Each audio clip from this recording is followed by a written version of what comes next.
हजुर नमस्कार। ललितपुर जिल्ला गोदावरी नगरपालिका किटिनी स्थित हेर्नुहोस्, करेसाबारीमा यसरी फलाइएको छ इस्कुस। यही इस्कुस उछिनेर कटिङ गरेर प्लेटमा राखेर 5 स्टार होटलमा गएर हामीले खायो भने प्लेटको 500 पर्छ। आज यी इस्कुसका दामहरू बजारमा बेच्न लग्यो भने 20 रुपियाँ किलो पनि बिक्री हुँदैन र हामीले बजारमा गएर हाइब्रिड इस्कुस ताकि मिसादी इस्कुसहरू खान पर्यो भने हजुरको किन्न पर्यो भने केजीको 120 पर्छ।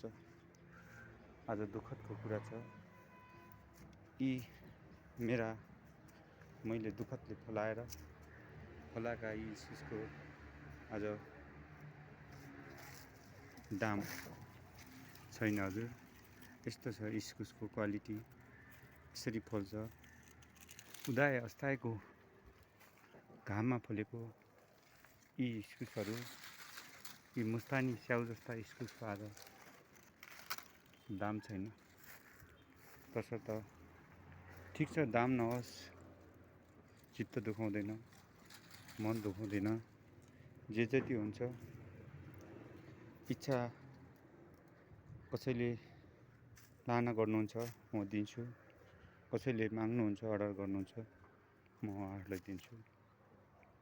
र के तसर्थ आज यस जन्मभूमि, मातृभूमि, मातृ संस्कार र मातृभाषा हाम्रो यस्तो सुन्दर देश छ र यी चिजहरूको महत्त्व मूल्याङ्कन छैन। र यसरी आफ्नो करेसाबारीमा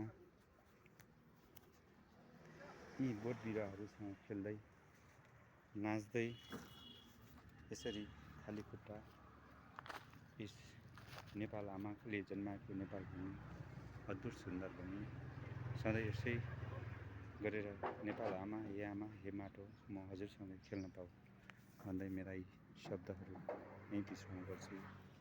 हस्त सबैलाई धन्यवाद।